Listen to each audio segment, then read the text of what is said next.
इस वीडियो में हम बात करेंगे हीट क्या होती है, हीट किस डायरेक्शन में फ्लो करती है और हीट फ्लो में काइनेटिक एनर्जी कैसे काम करती है।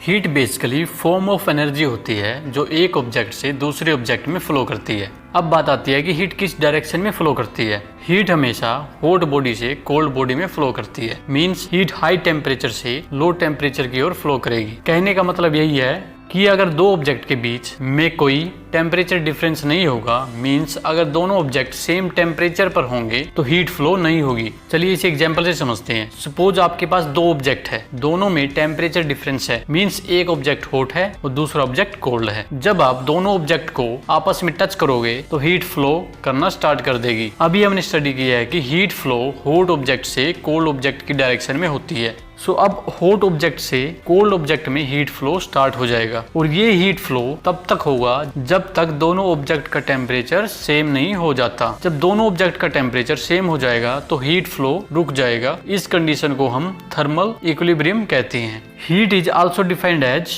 Flow of kinetic energy of molecules of a substance. जब आप किसी ऑब्जेक्ट को हीट देते हो तो उस ऑब्जेक्ट के मॉलिक्यूल्स तेजी से मूव करने लगते हैं और उस ऑब्जेक्ट का टेम्परेचर भी इंक्रीज होना स्टार्ट हो जाता है। अगर किसी ऑब्जेक्ट का टेम्परेचर हाई है तो उसके मॉलिक्यूल्स तेजी से मूव करेंगे, मींस उसके मॉलिक्यूल्स की काइनेटिक एनर्जी ज्यादा होगी। और जिस ऑब्जेक्ट का टेम्परेचर लो होगा उस ऑब्जेक्ट के मॉलिक्यूल्स स्लो मूव करेंगे, मींस काइनेटिक एनर्जी कम होगी। चलिए अब एग्जांपल से समझते हैं कि हीट काइनेटिक एनर्जी के रिस्पेक्ट में कैसे फ्लो करती है। सपोज आपके पास एक हाई टेम्परेचर ऑब्जेक्ट है, एक लो टेम्परेचर ऑब्जेक्ट है। हमें पता है कि जिस ऑब्जेक्ट का टेम्परेचर हाई होता है उसके मॉलिक्यूल्स तेजी से मूव करते हैं, मींस उनमें काइनेटिक एनर्जी ज्यादा होती है। और लो टेम्परेचर ऑब्जेक्ट के मॉलिक्यूल्स स्लो मूव करते हैं, मींस उनमें काइनेटिक एनर्जी कम होती है। जब आप दोनों ऑब्जेक्ट को आपस में टच करोगे तो दोनों ऑब्जेक्ट के मॉलिक्यूल्स आपस में कोलाइड करना स्टार्ट कर देंगे। हाई टेम्परेचर ऑब्जेक्ट के मॉलिक्यूल्स अपनी काइनेटिक एनर्जी को लो टेम्परेचर ऑब्जेक्ट के मॉलिक्यूल्स को ट्रांसफर कर देंगे। ऐसा इसलिए हुआ बिकॉज जब दो ऑब्जेक्ट कोलाइड करते हैं तो जिस ऑब्जेक्ट में ज्यादा एनर्जी होती है वो अपनी कुछ एनर्जी दूसरे ऑब्जेक्ट को ट्रांसफर कर देता है और इस टाइप से